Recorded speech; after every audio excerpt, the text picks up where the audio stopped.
Toronto, originally named York, was established as the capital of Upper Canada, the British Crown colony which would eventually become Ontario, in 1793. At the time there were two major clusters of British settlers in Upper Canada, one on the Niagara Peninsula and the other stretching from Kingston to the Bay of Quinte. In selecting the new capital, Lieutenant Governor Simcoe hoped to encourage settlement in the area. It would link together the communities at Kingston and Niagara, and eventually open up the area stretching north to Lake Simcoe. The reaction from the area's politicians and administrators, however, was initially lukewarm at best. They disliked being uprooted from the comforts of established towns and nicknamed the new capital Muddy York. From such unprepossessing beginnings, Toronto has developed into one of the largest cities on the Great Lakes. While Toronto's rise to global prominence dates mostly to the second half of the 20th century, the city was clearly establishing itself as a major regional centre as early as the mid-19th century. The first railway in the city was built in 1853, connecting Toronto to Collingwood on Georgian Bay, and by the end of the 1850s the city was home to 3 railways, connecting the growing centre to Montreal, Detroit, and Niagara Falls. The area which today lies between Union Station and City Hall established itself as a wholesaling and distribution centre during the mid-19th century. Catastrophe struck in 1904 when the Great Fire of Toronto destroyed several blocks of central Toronto. The area was quickly rebuilt, but the value of the land ensured that in place of the warehouses and small factories which had previously dotted the area, grew the homes of the city's growing financial community.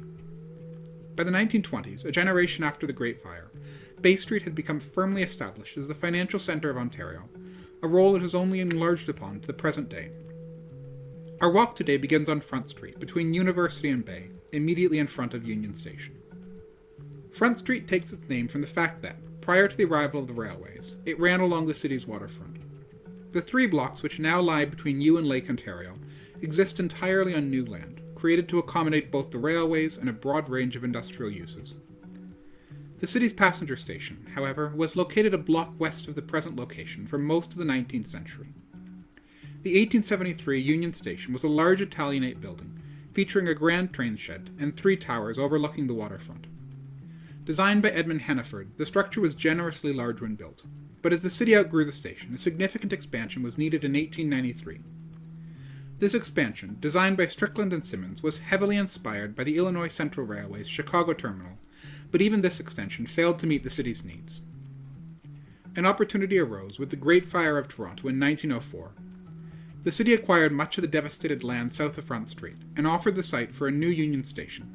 Bickering between the various parties involved, however, repeatedly delayed the project. It wasn't until 1914 that construction began on the new building to plans by Toronto architect John Lyle. The structure was essentially complete by 1920, but further disputes between the city and the railways left the new station sitting unoccupied until the first train finally pulled into the station in 1927, 23 years after the acquisition of land for the project. The new station is an incredible classical building, featuring a monumental colonnade along Front Street.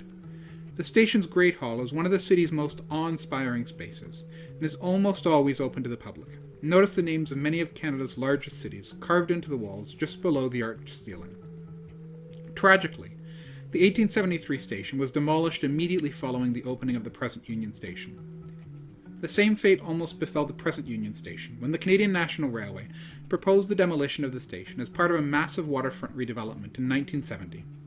An early preservation movement rallied around the structure, marking Union Station as one of the city's earliest preservation victories. Immediately across Front Street from Union Station is the Royal York Hotel, built in 1929.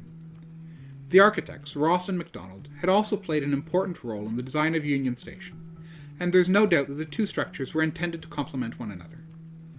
The Royal York was the largest hotel in the British Empire when it was built, and adopted a chateau-esque architectural style, which had already been used by the Canadian Pacific Railway for their landmark hotels in Banff and Quebec City.